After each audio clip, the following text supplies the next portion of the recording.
네, 여러분 반갑습니다. 오늘 귀한 자리 마련했는데요.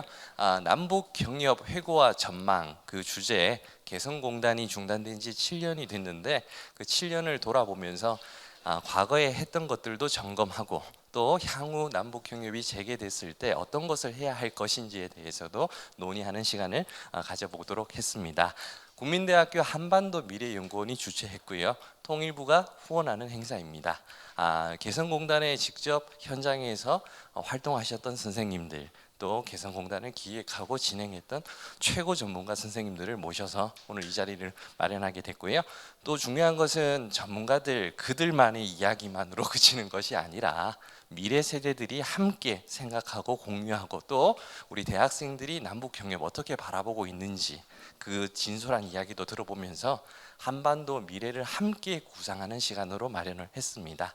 여기 계신 분들 이따가도 소개시켜 드리겠지만 먼저 개성공단 금강산 관광 사업을 기획 진행해 주셨던 우리 국민대 한반도 미래연구원 초대 원장님 김주현 원장님 자리해 주셨습니다. 박수로 맞이해 주시면 감사하겠습니다.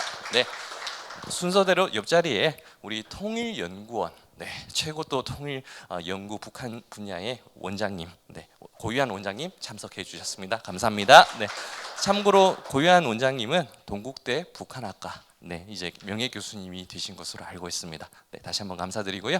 옆자리에 계신 분 소개해 올리도록 하겠습니다. 통일부의 전직 차관 차관님을 역임하셨던 우리 홍양호 차관님 소개해 드리도록 하겠습니다.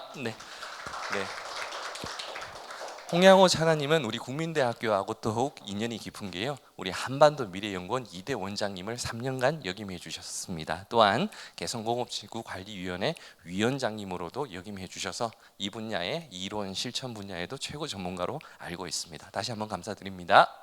그다음 황우승 우리 부사장님 참석해 주셨습니다. 감사합니다. 신원 이 이제 개성공단 중에도 가장 큰 기업으로 알고 있고요. 그 신원에서 우리 북한 주민들과 함께 또 노동적인 일, 또 인권, 또 도와줬던 일들 그런 이야기들 많이 해주시면서 실질적으로 북한에 필요한 이야기들 해주실 것으로 기대합니다. 다시 한번 감사드리고요. 유창군 우리 부사장님 개성공단 기업협회 부사장님 자리해 주셨습니다. 박수로 맞이해 주시면 감사하겠습니다. 마찬가지 개성공단의 세부적인 이야기들 가장 많이 아시는 분으로 모시게 됐습니다. 끝으로 순서는 조금 바뀌었지만 제가 존경하는 중앙대 명예교수님 이상만 교수님 참석해 주셨습니다. 다시 한번 감사드립니다. 그럼 저는 여기서 인사 올리고 우리 사회자인 김주현 원장님께 마이크를 넘겨드리고 오늘 이 남북 경협 회고와 전망 전문가 자담회 시작하도록 하겠습니다. 한 분만 더 소개시켜드리고 진행하도록 하겠습니다. 우리 박정원 우리 3대 우리 한반도 미래연구원 원장님 자리해 주셨습니다. 감사합니다. 국민대 법과대학 그 학장님도 역임하셨었고요. 북한 법 통일법으로 최고 권위자로 알고 있습니다. 김주현 사장님 부탁드리겠습니다. 나오지요. 감사합니다. 우선 수정을 하면 우리 유창근 사장님 대표이사 사장님이십니다. 이렇게 개성공단이 문을 닫은 지가 7년이 지났는데 이제 이렇게 한번 우리가 회고하면서 뭐를 또 여기서 시사점을 찾을 수 있을까 하는 이야기를 하게 된 그런 장소를 마련해 주셔서 감사합니다. 오늘 진행은 이렇게 하도록 하겠습니다. 우선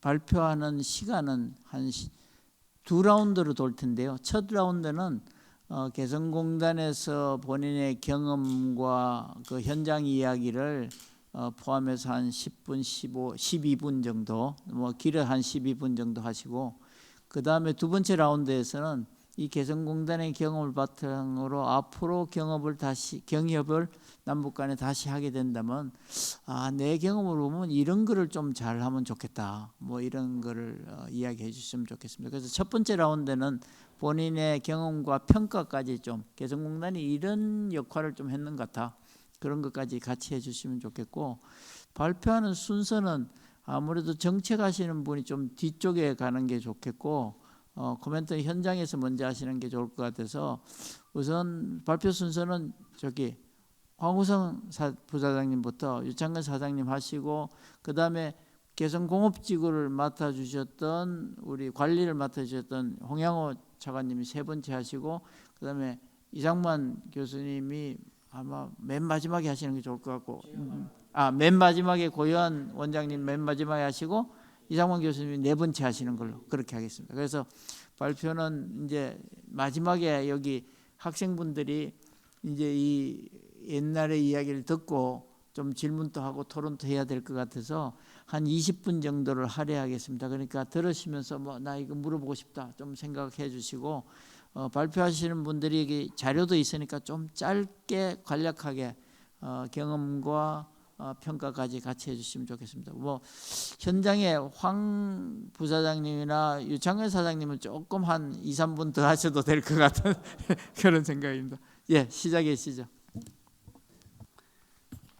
예, 이 분야에 대해서 뭐 전문적으로 연구도 많이 하셨고 또 현장에 또 계셨던 우리 위원장님도 계시지만은 저는 이제 13년 동안 개성이 이제 생긴 지가 2004년도에 시작을 했거든요. 2004년도부터 2016년 2월 달 중단될 때까지 13년 동안 개성공단 현장에 있었다는 이유 하나만으로 오늘 이 자리에 이렇게 오게 된 것 같습니다. 이론적이고 정책적이고 또 뭐 이런 부분은 또 우리 전문가 또 교수님이나 원장님이 해주시겠지만 저는 이제 주로 현장에서 어떤 일이 있었는지에 대해서 잠깐 말씀드리겠습니다. 지금 뭐 학생들은 자료가 없는데요. 이 페이지에 보면은 저희 개성공단의 커다란 장점이라는 것은 사업하는 사람 입장에서 생산성이나 뭐 품질, 납기 이렇게 세 가지를 이제 꼽게 되겠는데요.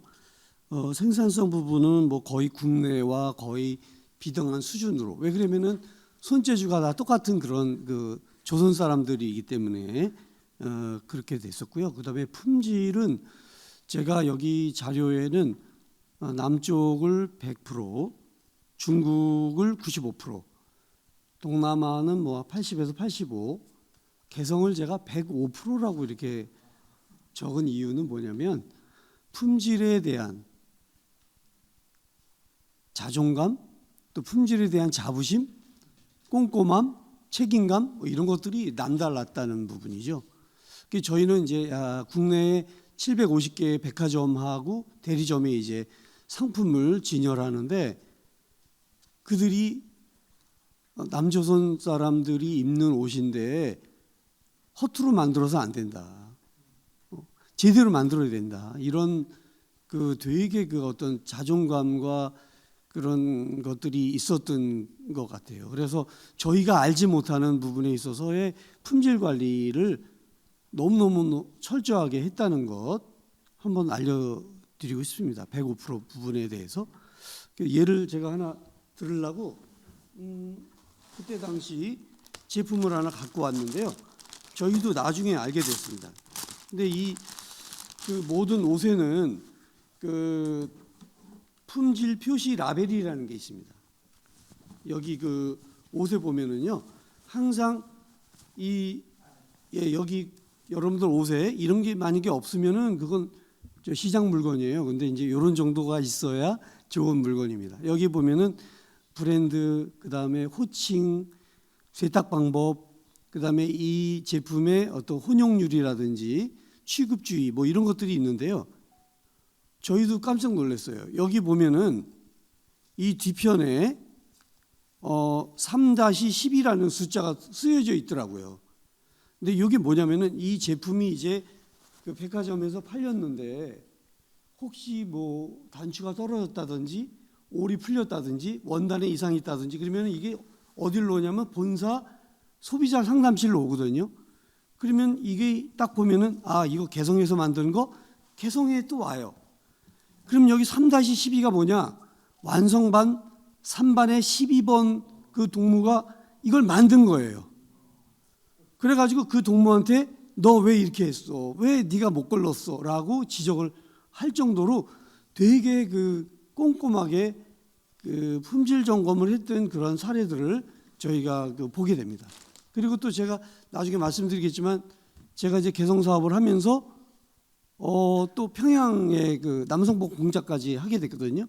근데 제가 이제 평양에 갔어요. 그래서 그 모란봉 피복 공장을 딱 갔는데 그 지배인이 처음 보여준 공장의 1층에 쇼룸이 있었어요. 근데 쇼룸에 갔는데 보통 그 쇼룸이라는 것은 아주 그냥 화려하고 이쁘고 막 이런 것들 보여주지 않습니까? 그런데 후줄근한 것, 구멍 난 것, 단추 떨어진 것, 막 이런 그런 것들 쭉 걸어놓은 거예요. 그래가지고 제가 그 장금숙 지배인인데, 지배인 선생, 아니 이게 그 우리가 이렇게 보고서는 이걸 당신한테 어떻게 제품을 맡기겠냐 그랬더니 막 웃으면서 이 쇼룸은 자기네 그 종업원들 동무들이 일주일에 한 번씩 돌아보면서 이런 오작 잘못된 옷을 만들지 말자는 그런 다짐하는 그런 장소지 무슨 바이어한테 무슨 뭐 보여주고 이런 장소가 아니다 이렇게 얘기하더라고요. 그래갖고 저도 깜짝 놀랐어요. 그런 품질 관리에 대한 의식 이런 부분에 대해서. 그래서 그들의 그 품질 관리 의식은 상당했다는 것을 다시 한번 말씀을 좀 드리고요. 그 자료에 보면은 그래서 저희가 한 달에 우리 그 종업원들한테 됐던 것이 255달러인데요. 요거는 이제 그 식대 간식비 교통 보조금까지 모두 다 합친 겁니다. 그래서 그 저희가 그 내려올 때 평균 그 한 사람한테 지급했던 것이 약 185달러입니다. 그러니까 공업지구 그때 당시 평균이 187달러 정도 수준이었는데 저희는 오히려 그거보다도 좀 적었어요. 적었는데도 우리 그 종업원들이 너무너무 열심을 해주기 때문에 좋은 성과를 거두지 않았나 이렇게 생각이 되고요. 그 다음에 다른 건 넘어가고 물류 부분을 보면은 저희가 지금 현재 이제 그 개성공단이 닫히고 나서 대련하고 베트남, 인도네시아, 필리핀 뭐 여러 군데서 하는데 중국 같은 경우에는 따이렌에서 인천항까지 오는데 7일이 걸립니다. 베트남 하노이 같은 경우 하이퐁에서 부산항까지 오는데 15일이 걸리고요. 그다음에 개성에서 저희 물류센터 오는 데는 3시간이 걸립니다. 이건 물류비나 시간이나 이런 걸 따져서는 뭐 도저히 비교할 수 없는 그런 부분이고요. 더군다나 이제 그 인천항이나 또 그 부산항으로 물건이 도착했을 때 그대로 이 물건이 저희 그 백화점에 걸리는 게 아닙니다. 일주일 동안 또 15일 동안 염습을 먹고 컨테이너에 실려왔기 때문에 다시 아이롱을 해야 백화점에 걸리는 상태가 되는 것이죠. 그러다 보니까 그런 비용, 시간, 그다음에 퀄리티의 유지 이런 부분에 있어서 개성공단에서의 생산된 물건하고 그 다른 나라에서 생산된 것하고는 비교가 안 된다는 것 이런 말씀을 다시 한번 드리고요. 그래서 그 제가 나름대로 수학 분석을 통해서 그쪽의 강점을 말씀을 다시 한번 요약을 해드리면 저렴한 인건비, 인건비가 뭐 거의 남한의 8분의 1 수준. 그 다음에 우리 중국에 보면은 중국에 뭐 거의 한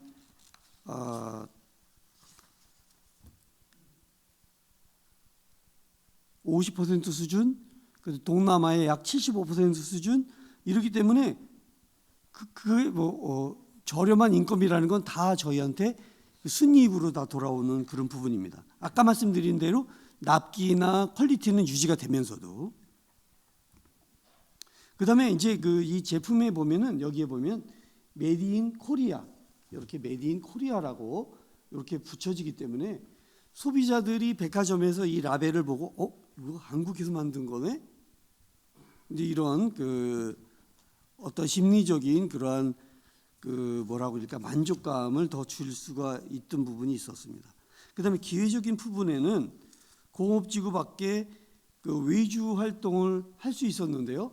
우리 공업지구의 한정적인 그러한 생산 여건을 벗어나서 공업지구 밖에 이 공업지구법 37조에 보면은 공업지구 밖에서의 임가공 사업을 할 수 있도록 그렇게 규정이 되어 있습니다. 그래가지고 이 공업지구법 39조에 보면은 기업은 공업지구 밖의 공화국 영역에서 경영활동에 필요한 물자를 구입하거나 생산한 제품을 공화국 영역에서 판매할 수도 있고 필요에 따라서는 공화국의 기관, 기업소, 단체에 자재, 부품 등의 가공을 위탁할 수도 있다.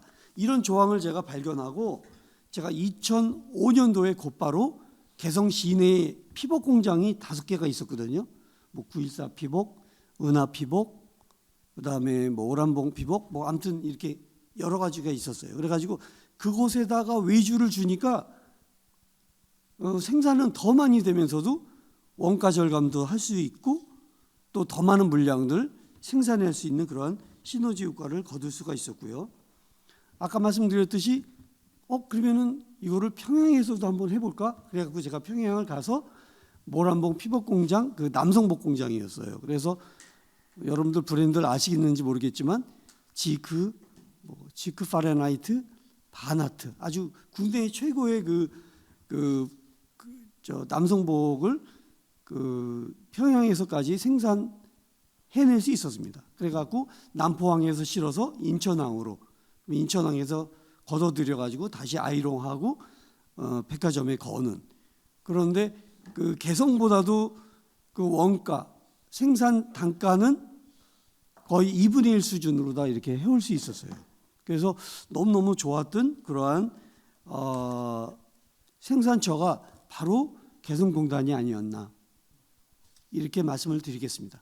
다른 여러 가지 뭐 인문학적으로 그들에게 베풀고 뭐 여러분들한테 자료 보여드렸지만은 그 타가소를 지원해주고 또 따뜻한 물로 샤워를 하게 하고 또 먹을 거를 좀 더 풍성하게 해서 그들의 영양을 돕는다든지 심지어 그 직계 가족이 죽었을 때 그들의 가마니에다 둘둘 말아서 그냥 땅에다가 묻었던 그런 모습들을 보면서 저희가 관을 짜주기도 하고 했던 그런 여러 가지 그 이야기들은 시간이 되면 또 나중에 말씀을 드리고 이 시간에는 먼저 물류, 그 다음에 인건비의 저렴성, 그 다음에 그 생산 단가, 그 다음에 퀄리티, 품질 이런 부분에 대해서 먼저 말씀을 드리고 지나가도록 하겠습니다. 예, 현장 이야기 해주셔서 감사합니다. 우선 그 또 이제 다음에 마지막에 또 제언 부분에서 또 기회를 주시고 거기 이제 어떻게 보면 황 부사장님께서 현장에 직접 책임자로 그렇게 오래 계셨으면 또 유창균 사장님은 직접 경영도 하시지만은 또 기업 협의회 또 부회장도 맡고 계시고 그랬으니까 또 그런 측면에서 조금 다른 면에 또 말씀을 좀 해주시죠. 원장님한테 이 개성공단 7년 돌아보는 주제를 받고서 한참 먹먹했습니다.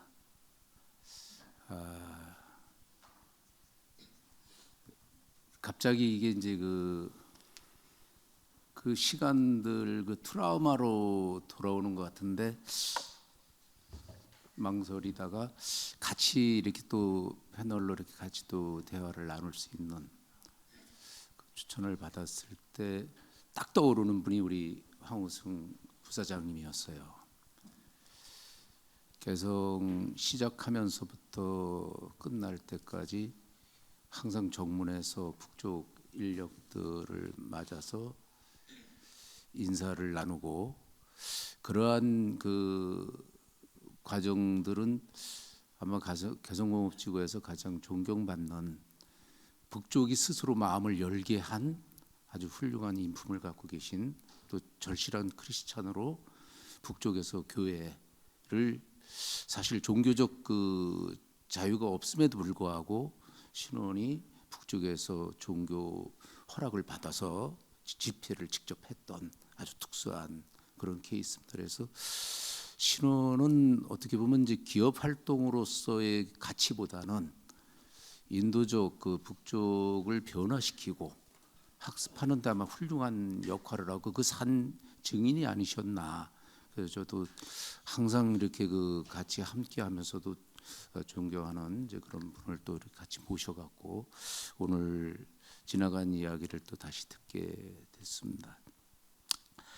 저는 그래서 이제 우리 부사장님이 틀림없이 이제 우리 현장의 이야기를 준비하실 것 같아서 지금 말씀하신 대로 저는 개성공단 이제 기업 협회의 역할을 하면서 이제 함께 해오고 또 우리 홍양호 차관께서 현재 계셨을 때에 이제 같이 이제 보던 관점, 그러니까 정부의 조직에 있으면서 보시는 관점과 현지에 들어가서 보는 관점이 차이가 있습니다. 그래서 어느 기준점에서 받느냐에 따라서 해석하는 방법이 다릅니다. 남쪽에서 북쪽을 바라볼 때와 북쪽에서 남쪽을 바라볼 때 그 개성공단에 와 있는 사람들을 우리나라에서는 종북이라고 보통 표현을 또 많이 했어요.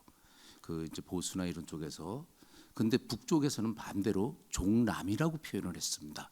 남쪽에 길들여지고 물들은 이렇게 계륵과 같이 개성공단은 남과 북의 그 교차점 속에서 이렇게 함께 어우러져 왔었는데 제가 오늘 그 생산성과 이제 관련된 이야기를 들으면서 제가 7년간 겪었던 그 과정 중에 하나가 환산을 해봤는데 제가 우리나라에 돌아와서 북쪽에서 경영하던 그 비용으로 인건비를 환산했는데 47억 5천만 원의 차이가 나더라고요. 국내에 돌아와서 7년간 순수하게 인건비로만 그 개성에서 운영을 했을 때의 비용과 국내에서 그 비용에서 지출했던 그 비용이 47억 5천이 순수 인건비. 그 다음에 물류 비용은 북쪽의 그 관계자들을 제가 이제 지도 총국 이제 만났을 때 가끔씩 이제 남북 간에 이제 어떤 그 분쟁이나 어떤 그 협의할 사항이 있을 때 만나면 그들이 하던 이야기가 있습니다. 남쪽 선생들이 가장 혜택을 받는 게 물류 비용 아니냐. 그 인건비라는 어떤 이런 부분들은 이미 자존감에도 이제 그 북쪽이 이제 그런데 뭐 동남아의 어떤 싼 나라들하고 비교하는데 매우 자존감이 상한다라고 할 정도로 당당함이 있었어요. 그리고 또 우리도 사실은 그런 부분들에 대해서 2007년도에 미국 인권위원회에서 지적을 했던 것이 남쪽의 기업가들이 북쪽에 가서 너무 노동력을 착취하고 있다. ILO 기준으로 이런 이야기를 들었을 땐 부끄럽기도 했었습니다.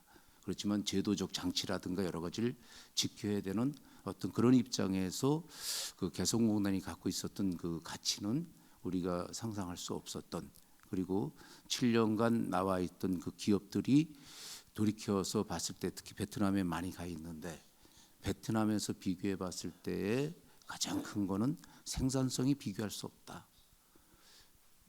대안으로 갖고 있지만 열린다라면 다시 들어가겠다는 재계에 대한 그 막 아주 간절함, 그 부분이 아마 가장 크지 않았었나 그렇게 하는데, 참 저도 이제 이렇게 그 개성공단이 왜 이렇게 됐지라는 어떤 이런 입장에서 이해하지 못했던 것이 우리 지금 박정원 교수님께서 제가 이제 그 학위 과정에 또 법제 또 강의를 또 직접 하시고 우리 홍양호 차관님도 직접 하시고 우리 또 이상만 교수님도 지도 교수님으로 제가 모시고 북한에 대한 개발 협력 과정이라든가 이런 부분들을 공부를 하면서 법에 대한 문제가 그래도 우리를 보호하는 장치 아닌가라는 입장에서 항상 기본권, 인권 이런 부분들을 생각을 했었는데 지금도 잘 풀지 못하고 있는 그런 부분이, 그래서 오늘은 주로 개성공단 7년의 제도적 장치에서 차별성을 갖고 있었던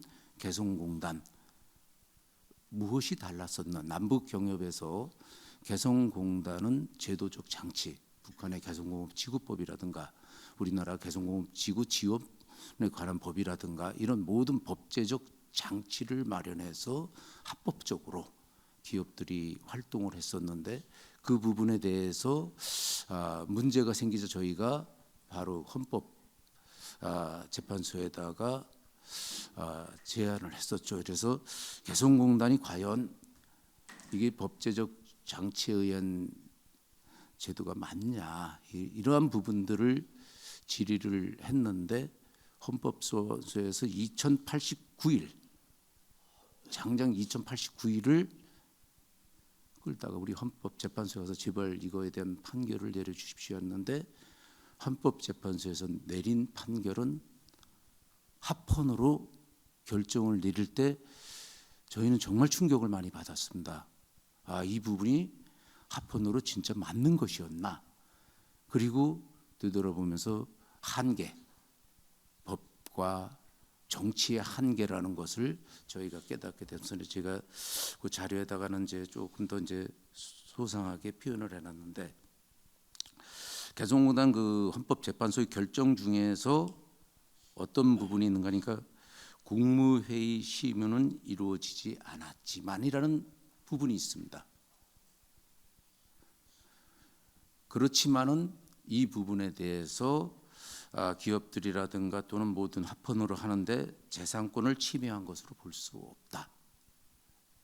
저희는 적어도 국가가 어떤 조치를 취할 때 불가항력적인 어떤 국제사회의 관계라든가 이런 정치적 변수로 그 외생 변수로 조치를 취할 수는 있지만 헌법 제23조가 보장하고 있는 국민의 그 재산권에 대해서는 적어도 합리적으로 처리했어야 되지 않았나 하는 아쉬움을 좀 갖고 있습니다.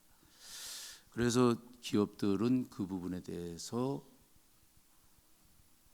계속 요구하고 건의하고 그러면서 돌이켜봤는데 개성공단을 국제사회에서 많은 관계자들이 홍영호 차관님이 관리위원장으로 계실 때에도 참 많은 분들이 다녀갔어요.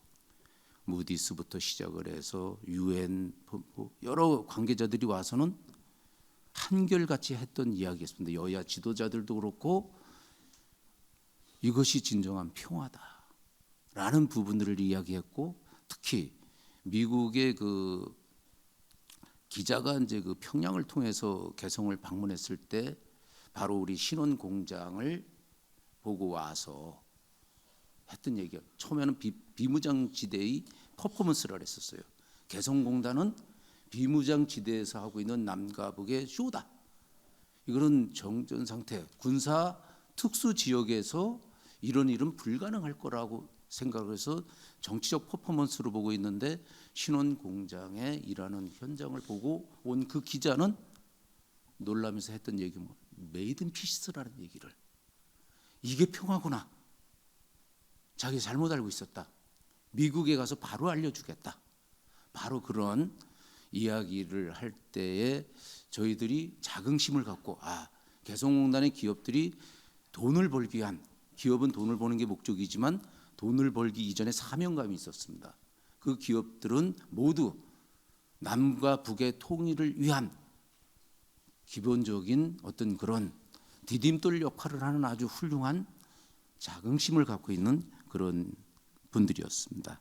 그런 곳에서 개성공단이 이렇게 평가절하가 됐을 때 또는 왜곡됐을 때의 상처는 사실 중단된 상처보다도 더 크지 않았었나, 이런 부분이 있고, 최근에 개성공단의 시설을 무단 사용한 사례가 VOA 미국의 소리를 통해서 나왔는데, 제가 미국의 소리도 여러 번 출연을 해서 이제 그런 인터뷰를 좀 많이 했었는데, 미국의 소리에서 아주 정밀한 그런 이제 그 특수 촬영 도구를 이용해서 확인한 결과 개성공단 열 몇 개 공장에서 조업을 지금 일을 하고 있다라는 이제 충격적인 이제 보고가 있었고, 저희 회사도 또는 우리 신원도 또 그 관련된 몇 개 회사들 다 해당이 되는데, 뭐 기자들도 그렇고 많이 의뢰가 와서 이제 여러 가지 확인 절차도 있고 그랬었는데, 최근에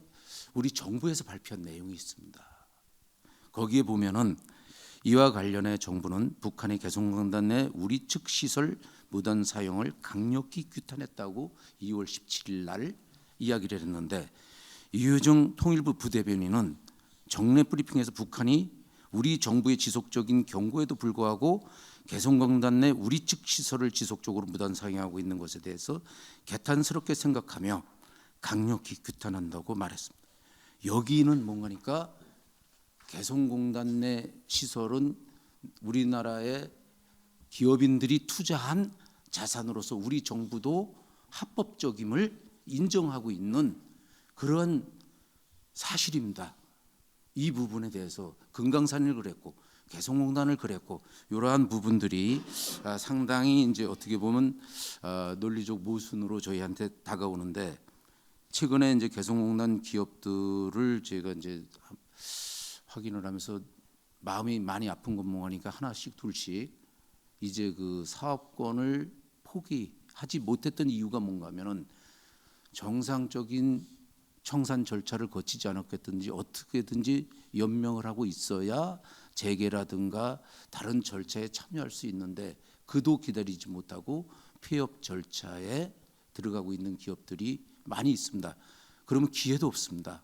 폐업 절차에 들어가게 되면 사업이 종료가 되기 때문에 정말 안타까운 이제 그런 부분들이 있어서 이런 부분들을 우리가 한번 되짚어 보는 것이 좀 필요하지 않을까 그렇게 말씀드립니다.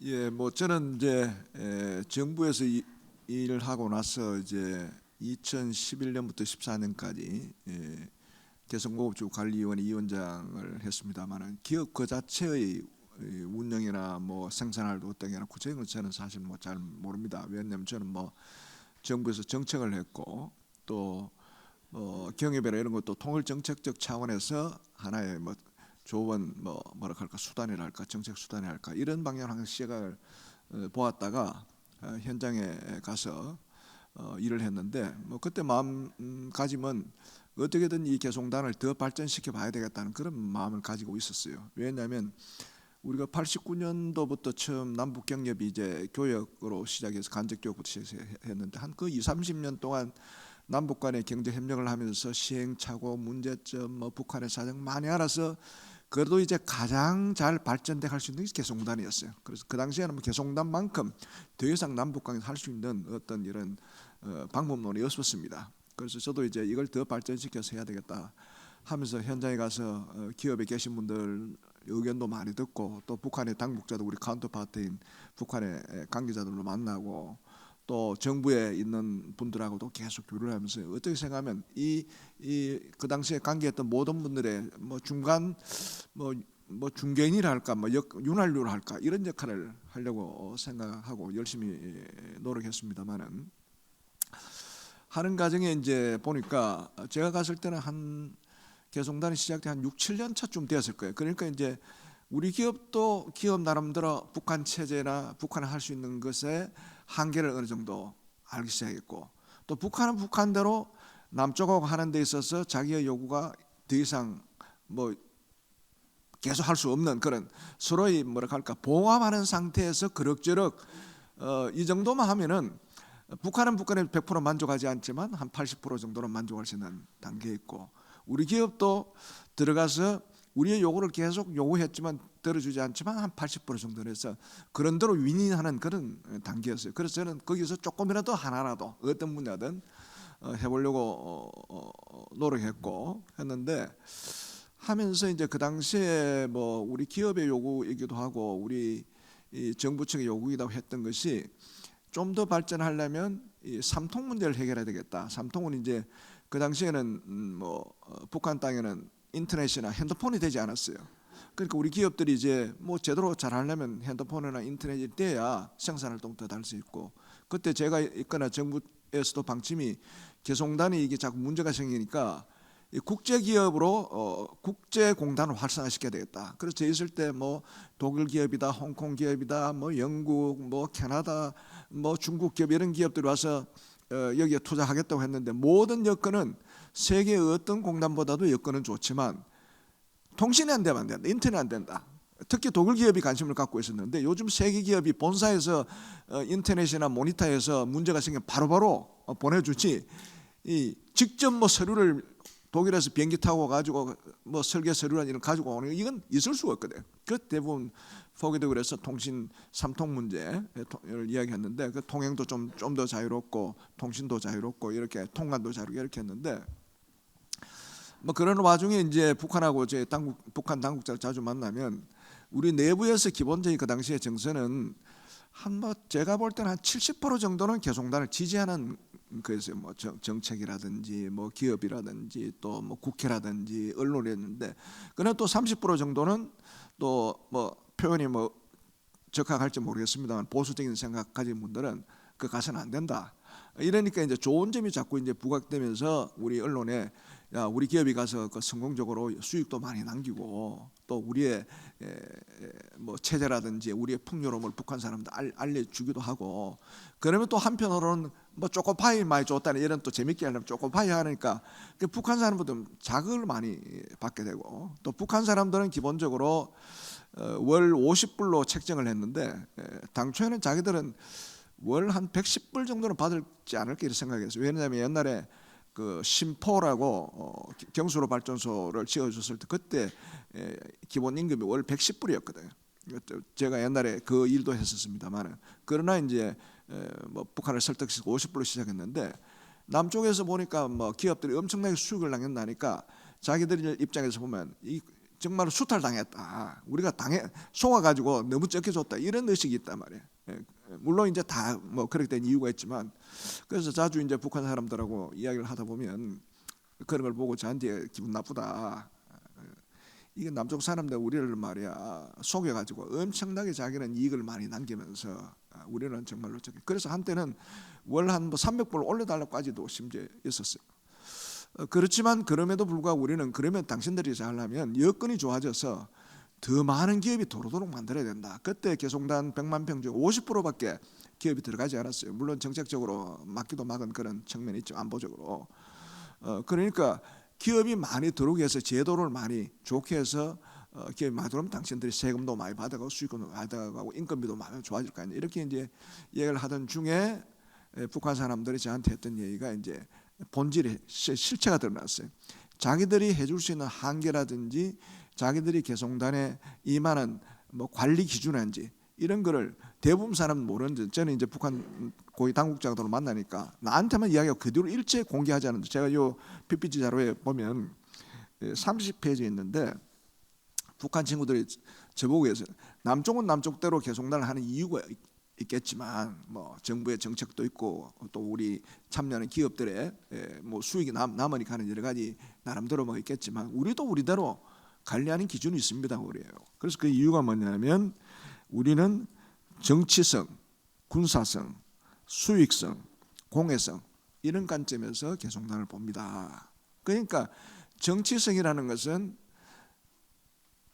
아무리 개성단에 들어와서 남쪽 기업이 한다 하지만 북한 근본적인 정치 체제의 본질에 훼손을 주는 이런 일들은 안 된다는 거죠. 북한의 정치 체제라는 것이 우리 남쪽과 달라서 쉽게 말하면 김일성, 김정일 1인 수령 지배 체제라든지 거기에 상당히 또 우리하고 독특한 정치적인 체제가 있지 않습니까? 이념에 그래서 이제 뭐 여기에 뭐 자본주의 이념을 투입시킨다든지 자유의 바람을 여는다든지 뭐 탈북 유인을 한다든지 이런 거는 자기 정치 체제에 훼손을 주는 거니까 그런 거는 용납하지 못하겠다. 이런 일로 많이 충돌이 생겨요. 부지불식간에 우리 기업인들 교육을 시키고 하지만 북한 사람 이야기하다 보면 북한 정치 체제를 비난할 수가 있거든.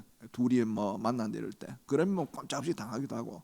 그때 유성진 씨라고 현대아산의 직원인 그분이 이제 북한에 체포가 돼가지고 한 136일을 억류됐는데 그때 북한 측이 이야기했던 것이 당신이 우리 체제를 비난하고 우리 최고 정치 지도자를 비난하고 그리고 북한 근로자들을 탈북시키려고 했다. 이렇게 해서 130일 억류가 됐거든. 그러니까 정치성을 아주 중시하고 두 번째는 군사성이다. 이게 뭐냐면 그 지역이 군사지역이었어요. 사실은 북한으로 봐서는 가장 군사적으로 요충지였는데 김정일이가 군부를 설득시켜서 북한에 도움되니까 개성단을 내준 거단 말이에요. 그러니까 군부 입장에서 보면 그 지역이 군사 지역이기 때문에 이것으로 인해서 자기 군사 지역으로서의 위치로서의 어떤 뭐라 그럴까 취약한 요소가 생긴다든지 이런 건 용납할 수가 없어요. 그래서 100만 평 바깥에는 군인들이 다 지키고 있었고 제가 있을 때도 북한 높은 고위직들이 만약에 개송단이 문을 닫게 되면 이거 원래대로 우리 군사적으로 다시 돌아옵니다 하고 여러 번 저한테 경고를 했어요. 그러니까 북한은 개송단이 그래도 그 범위 내에서는 자유롭게 했지만 군인들 입장에서 항상 참 가시 같은 안보적인 측면에서 그런 측면, 그래서 군사성을 중시했고 세 번째는 수익성. 이왕 우리가 땅을 내줬으니까 우리도 돈 많이 벌어야 되겠다.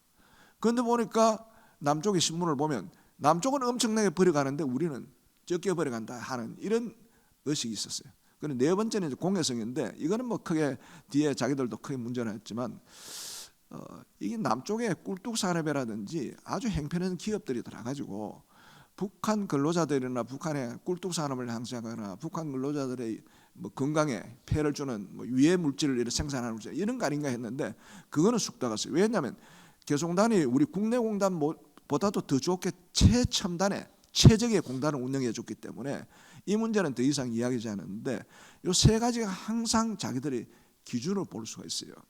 그래서 삼통 문제와 관련해서 우리가 그렇게 요구했음에도 안 되는 이유는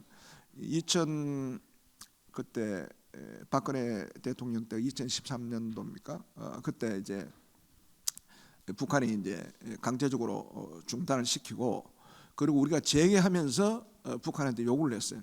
이 기회를 통해서 그동안에 우리가 요구했던 제도적 개선을 반드시 관철시키고 간다. 그런데 북한은 우리에게 꽝 해서 개송단을 중단시켰을 때 남쪽이 자기들을 구걸해서 살려달라 쉽게 말하면 표현이 제가 좀 그렇습니다. 해달라고 했는데 그때 우리가 버텼거든. 이번에는 제대로 제도적 개선을 하기 위해 때 확인을 받고 문을 열어주겠다 그렇게 했거든. 처음에는 이제 제가 이제 첩보상으로 들으면 이 개송단은 중앙특구지도개발총국에서 평양 개성시 민의에서 관할하는 게 아니라 평양 당국에서 관할하기 때문에 중앙에서 관장하는 거예요. 그럼 북한 근로자들이 중단하니까 먹고 사는 문제를 중앙에서 다 해결해 줘야 된단 말이에요. 몇 달까지는 버틸 수 있지만 이 기한이 길으니까 중앙에서 야 이것도 계속 이러다가는 우리가 개성 시민들 먹고 사는 거 해결해 줄 수가 없다.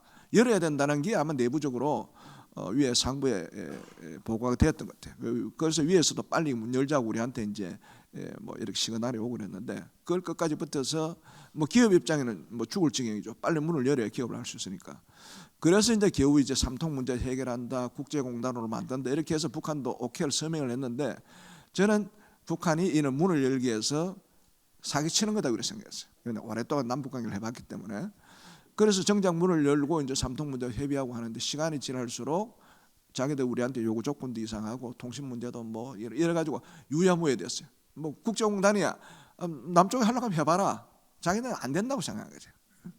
예, 그래서 이제 제가 말씀드리고 싶은 것은 본질적인 문제에 있어서 북한이 이런 한계점을 제가 거기서 보았다. 나름대로 우리 기업도 노력하고 저도 노력했지만 안 되는 이유가 그래서 개송단은 그 상태에서 계속 해도 남북한이 윈윈하는 구조는 맞지만 물론 또 뭐 안 되면 그래라도 해야 되겠지만 그래도 좀 더 발전시키려면 북한의 본질적인 문제가 바뀌지 않는 이상은 이 한계선상에 살 수밖에 없다는 것을 제가 피부로 느끼고 앞으로도 그렇게 되지 않을까 하는 생각을 제가 해봤습니다. 영도로 우선 제가 말씀을 드리겠습니다.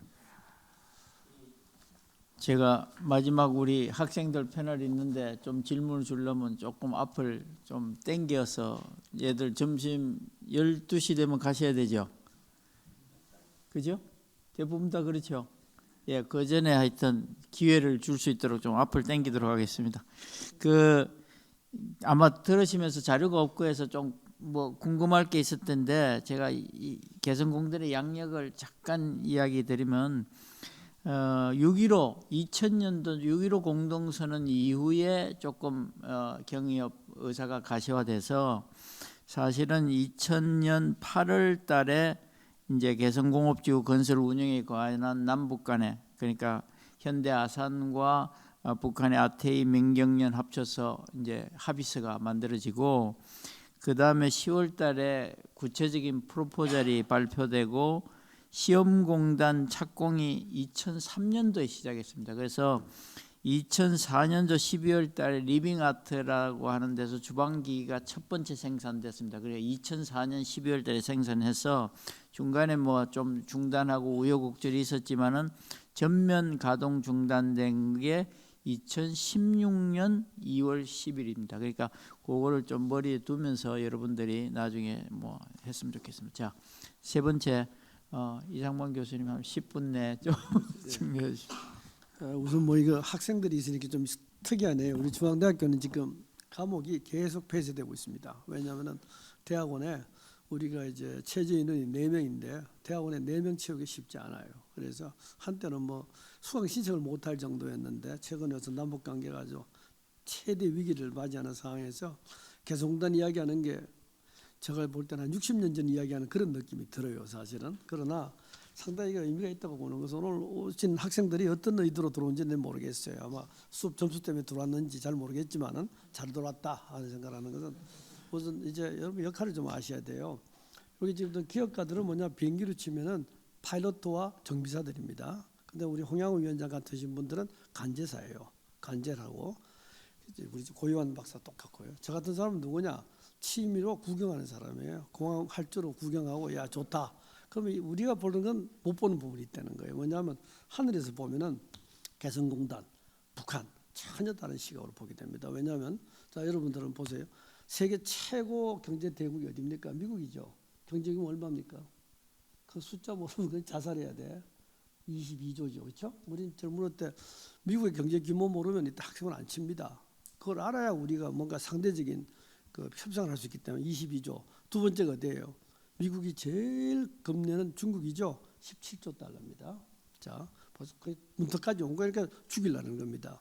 다음이 세 번째가 어디입니까? 여러분들이 가장 우습게 보는 세계에서 가장 그 미스터리를 알아요. 일본을 우습게 보는 민족은 대한민국밖에 없거든. 그게 4조 달러입니다. 4조. 그러면 중국과 일본만 해도 벌써 21조입니다. 비슷해요. 한국이 얼마입니까? 이건 알아야 돼요. 자, 이건 모르면 이 친구는 유관순 열사한테 맞아 죽어요. 한국 GDP 얼마입니까? 1.8, 1조 8천억 달러죠, 그렇죠? 굉장히 큽니다. 우리하고 러시아가 똑같아요. 합쳐봅시다. 얼마입니까? 중국과 일본과 한국이 다르면 정확하게 미국과 똑같습니다. 22조 달러. 거기다 러시아가 붙어버리면은 1.8조 달러 더 많은 거예요. 그 경제권 한 센터에 어디가 있어요? 북한이 있고 더 좁으면 수도권 옆에 개성이 있는 거예요. 자 그러면은 우리 저 법인장님들, 저 사장님들 다 고생을 했지만은 제가 보기에는 이거 살아날 겁니다. 그러나 당분간은 모르죠. 사실 살아나면 다른 형태로. 여러분 타다 택시 아시죠? 타다가 얼마나 선풍기 이렇게 하다가 다 날아가고 카카오 택시도 통합했잖아요. 새로운 모습으로 개성공단 나타날 거라고 봐요. 왜?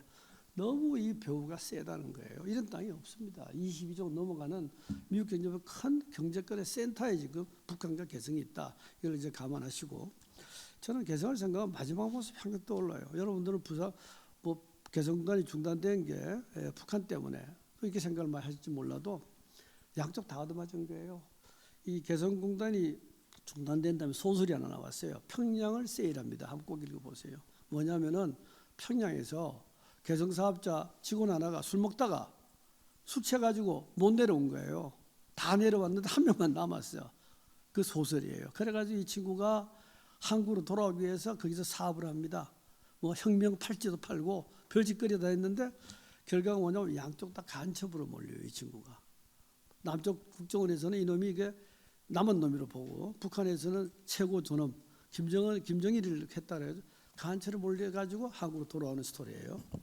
그런데 그 소설을 읽으면서 참 우리 개성 사업자들의 면목과 참 비슷하다 느꼈어요. 왜?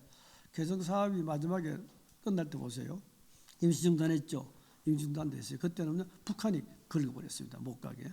그때 우리 개성 사업자들이 법인장들 이야기 들어보면은 한 달 동안 버텼죠. 한 달 동안 그래서 뭐 쑥국은 안 먹었겠지만 어쨌든 보태면은 쑥 뜯어가지고 국 먹으면서 한 달 버텼다는 거예요. 최선을 다했어요. 그랬고 그때 들어오는 모습 우리 홍양호 차관이 그때 이제 전국적인 스타가 된 이유가 마지막에 나오셨어요. 그래서 최후의 1인자에서 나왔는데 그때 나올 때 모습 보면 시리아 난민보다 더합니다. 택시 위에다가 차 위에다가 상품들 주렁주렁 달고 나왔어요. 왜 살려야 돼요. 그래가지고 처참하더라고요. 그 마지막에 이제 우상희 위원장이 나오셔가지고 TV에서 엄청 시청률 높았어요. 그게 임시 중단 사태였어요. 마지막 최종 중단된 거는 우리 쪽에서 중단한 겁니다. 뭐 그것도 얼마나 급작스럽게 했냐면은 어제 우리 저 유 회장 밑에 계시던 법인자하고 나하고 식사를 했는데 본인이 일하다 보니까 마지막 시간을 넘겨버린 거예요. 그러니까 야, 다 놔두고 가라 해가지고 뭘 놔두고 왔느냐, 가다마의 윗돌이를 놔뒀는데 그 속에 3,000불이 들어있었다는 거예요. 그거 놔두고 왔어. 그 정도로 급하게 온 거예요. 그거 누가 했냐, 한국에서 중단한 겁니다. 그런데 도면서도 걱정을 안 한 것은 다시 갈 거라는 기대가 있었다는 거예요. 왜? 설마 7년이 갈 거라고 생각도 못 한 겁니다. 그런데 실제로 어떻게 돼요? 점점점 가기. 이게 이제 그래서 이런 걸 보면서 사악단은 최선을 다했다. 그러나 보면은 양쪽에 다 얻어맞는 거야. 평양을 세일하는 사람처럼 남쪽도 간첩, 북쪽도 간첩으로 몰렸던 그것이 지금 개성공단을 평가하는 우리의 좌표입니다. 현재. 그래서 개성공단이 잘못했다. 그건 좀 이념적이에요. 아이고 우리 보험금 주고 배상하느라 돈 엄청 깨졌다. 한 게 뭐냐는 이야기도 있고, 야, 이게 얼마나 잘했는지 우리 개성사업자도 이야기하시잖아요. 우리 시장하에 묘목장이었다. 북한을 바뀌었다.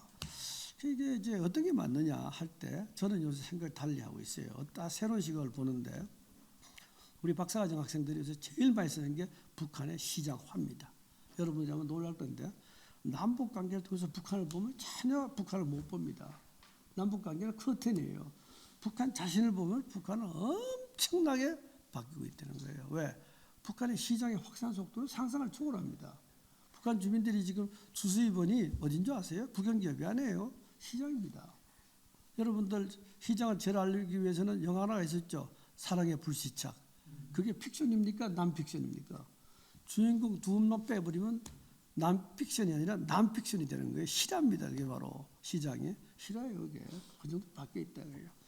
그거와 개성공단을 저는 연결하기 시작을 하고 있습니다. 그래서 우리 지금 쓴 설문조사 결과 하나를 보면은 나보고 우리 학생이 북한의 시장화 확산의 가장 주요 요인이 남북 개성공단이라는 거예요. 야, 장난하냐 그랬는데 실제로 설문조사 결과 가져왔어요. 왜냐하면은 잘 아시겠습니다만 그 원부자재들이 많이 나갔지 않습니까? 뭐 잘 자르다가 남은 것들 그걸 갖고 이 사람들이 물건을 만든 거예요. 그런데 그 실이 소재가 너무 좋은 거야. 그게 하도 인기가 있어가지고 이 사람들 어디 갔냐면 이 실제로 실합니다. 개성인접지역. 물론 개성인접지역은 북한에서 제일 낙후 지역이에요. 우리 저 DMZ 지역처럼 국경 지역이 아니니까 그 사람들이 그걸 팔아가지고 하도 인기가 좋으니까 해산진까지 팔은 거예요. 이 사람이. 그래가지고 벌성분양 갔다는 이 스토리가 나오고 깜짝 놀라서 야, 개성공단이 단순히 남북관계 이런 점을 보면 안 되겠구나.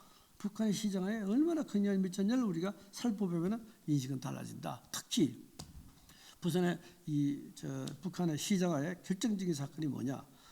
경제 제재를 당했습니다. 그렇죠? 그 2016년에. 그 다음에 코로나 때문에 완전 국경이 다 중단됐어요. 문이 봉쇄가 됐다. 중국 물건이 안 들어와요. 그럼 우리는 그러면 죽었구나. 시장은 없겠다. 천만의 말씀. 시장이 제대로 돌아간단 말이에요. 이유가 뭘까? 이걸 갖고 논문을 쓴 거예요. 했더니 북한의 시장이 무슨 기능을 하냐면 유무상통 기능을 하면서 완충작용을 하면서 북한의 경제는 심각하게 안 들어간다는 거예요. 시간 없죠. 하나만 하거든. 그래서 그게 뭐냐면은 결국 북한의 국산품이 중국 물건을 대체하고 있다는 이야기를 하더라고요. 그럼 어떻게 해서 그게 대체가 됐나? 여기서 키웠던 사실 엄청나게 많은 최우수 북한 인력들이 또는 경영 노하우를 갖고 있는 사람들이 어디로 갔겠는가? 국영기업으로 영향을 줬을 거고, 그리고 김정은 정권에 들어와서는 국영기업이 시장활동을 하기 시작했거든요. 그게 시장활동을 폭발적으로 만든 거예요. 그래서 북한의 시장화와 개성공단을 엮어버리면 야, 이거는 굉장히 의미 있는 결과가 나오겠구나 하는 걸 생각했어요. 그 다음 시간 되면 또 이야기 더 하겠습니다. 예. 마지막에 고의원 원장님 말씀하실 텐데 고 원장님 말씀하시고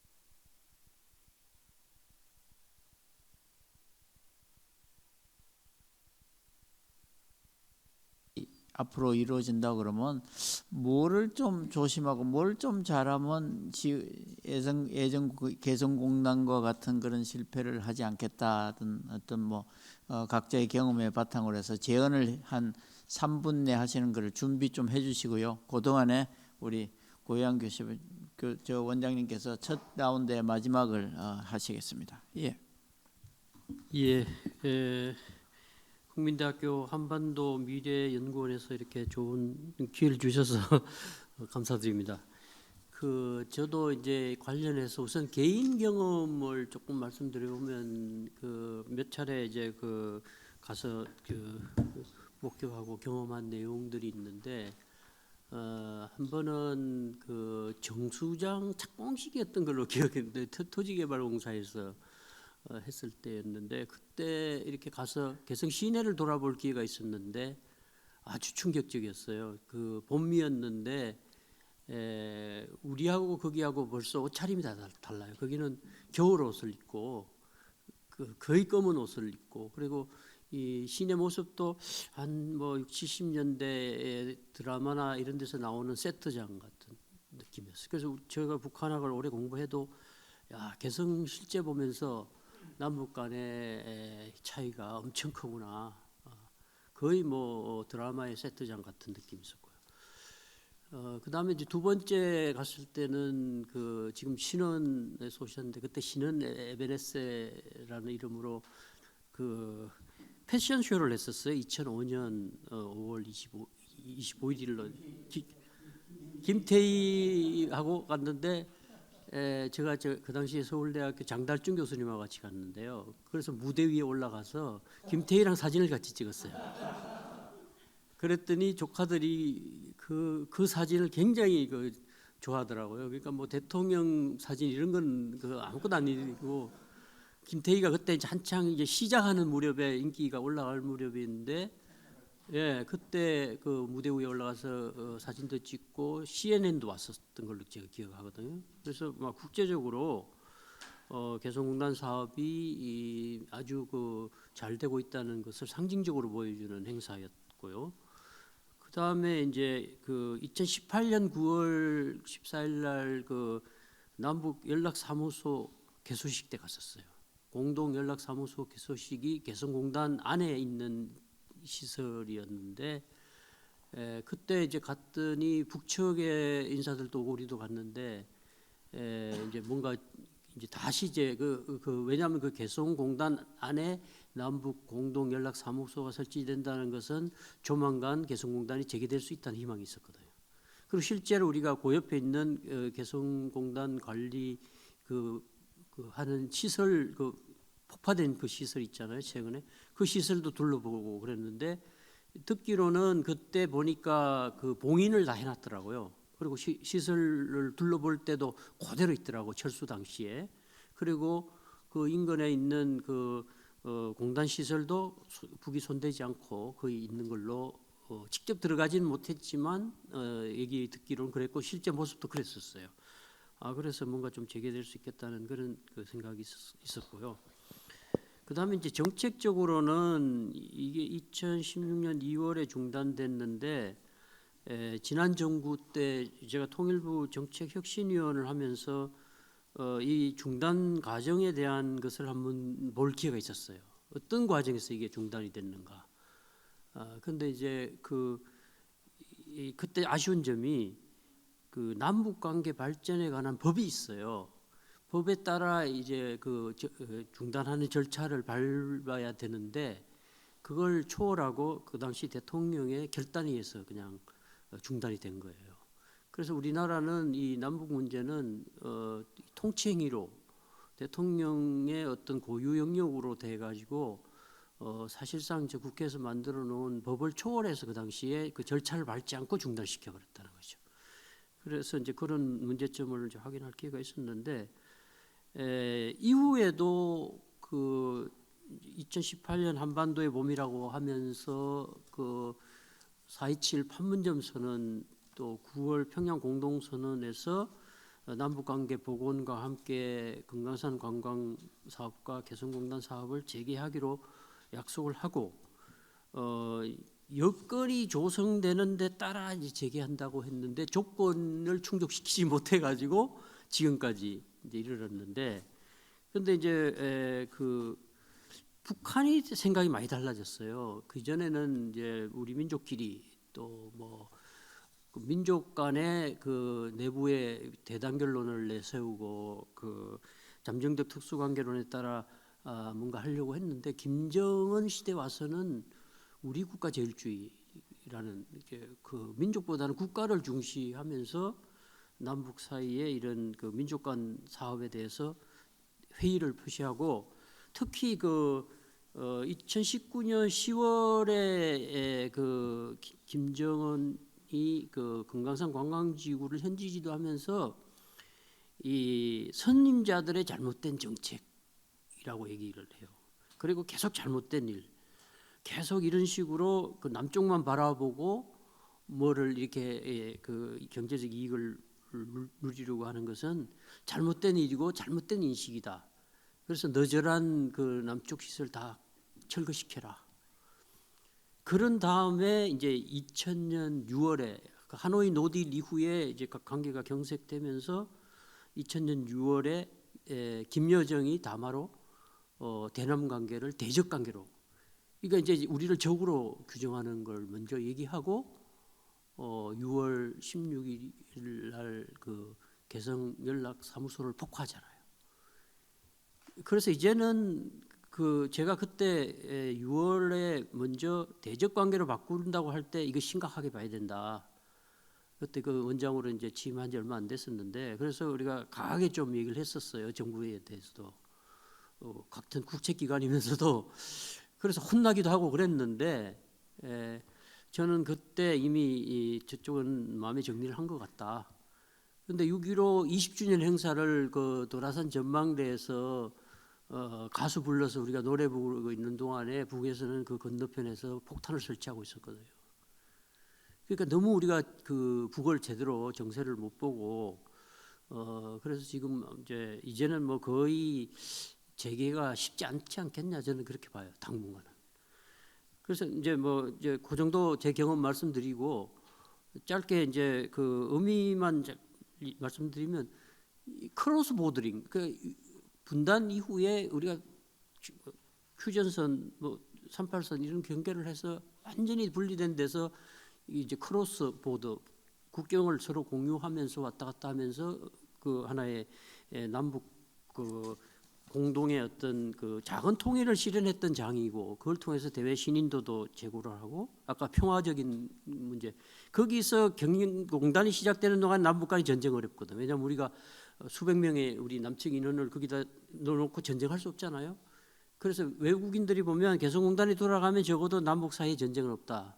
근데 지금은 그게 아니잖아요. 완전히 분리된 상태에서 언제라도 전쟁 준비를 양측에서 다 얘기하고 있거든. 지금은 그런 이제 그 의미가 있고, 그래서 지금 다시 리보더링 되는 것 같아요. 국경이 다시 쌓아지고 있다. 근데 물론 이제 모든 책임은 북한에 있다. 뭐 이렇게 얘기할 수 있지만 이제 북한이 사상 이론적 조정을 하지 않고 중국처럼 나온 게 문제인 것 같고요. 그런데 우리로서는 이제 포주기 논란이 벌어진 거예요. 북한이 변하지 않은 북한, 대량살상 무기를 개발하는 북한에게 우리가 이런 경제적 지원하는 건 퍼주기다. 그래서 결국은 이제 그 중단하게 된 것도 핵 미사일 문제 때문에 우리가 아무리 그 경고하고 뭐 해도 안 되니까 닫자 해서 이렇게 이르는 거라고 봐야겠죠. 그래서 뭐 그 정도 말씀드리고 또 추후에 말씀드리겠습니다.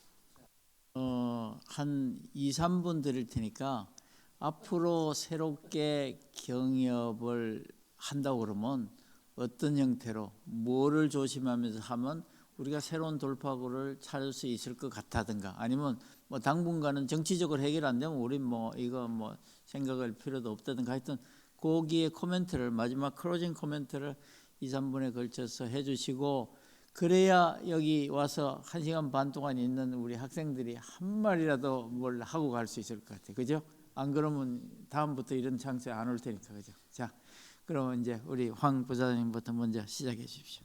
네, 고 원장님께서 말씀을 잘 해주셨는데 남북 경협을 이제 재개가 된다는 그런 가정하에서 저희가 준비해야 될 것은 지금 말씀해 주셨지만 지피지기면 백전불태라는 말이 있듯이 그들의 생각을 저희가 분명히 잘 꿰뚫어야 된다고 생각합니다. 먼저 막연한 어떤 기대감, 막연한 그런 희망 이런 것들은 버리고 정말 그들의 여러 가지 상황들을 좀 살펴보는 그러한 지혜가 필요하지 않나 이런 생각이 들고요. 두 번째는 저는 이제 13년 동안 거기 있으면서 느꼈던 것이 무엇이냐면 북측이 뭘 해야 된다, 북측 근로자가 뭘 해야 된다가 아니고 우리 남측 기업이 어떤 준비를 해야 될 것인가, 남측 주재원을 어떤 사람을 보내야 될 것인가, 이런 준비된 그러한 자세, 준비된 사람들, 이런 것들이 굉장히 중요했다는 것입니다.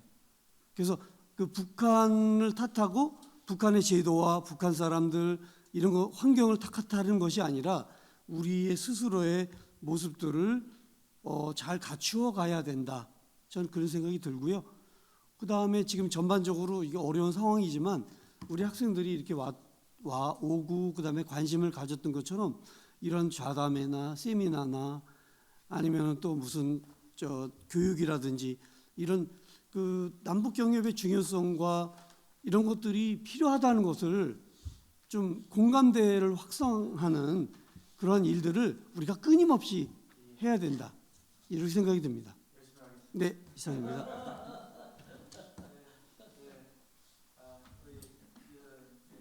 예, 저도 뭐 같이 이제 공감을 하는데 이번 자료를 준비하면서 제가 느꼈던 것은 우리 자산을 어떻게 관리할 것인가라는 그 경험 있는 자산, 남북 관계를 이제 재개하고자 했을 때 준비된 자산은 그 무엇을 활용할 것인가.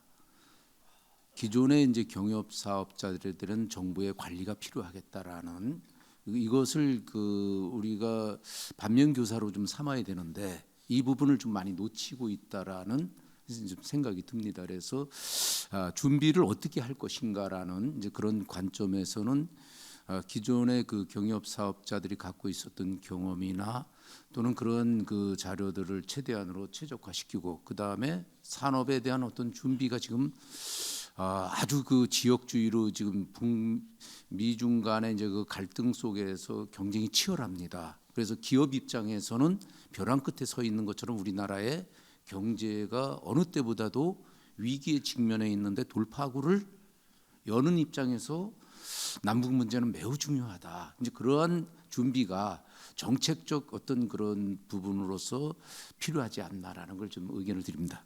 뭐 시간이 제한되어 있으니까 한두 가지만 이야기를 하겠습니다. 우리가 이제 뭐 경협이나 개성단 통해서 많은 교훈을 얻었기 때문에 앞으로 이제 할 때는 리스크 테이킹을 어떻게 할 것인가에 대한 생각을 기업이나 정부나 또 우리 국회 언론 이런 공감대가 우선 기본적으로 서야 될 것 같아요.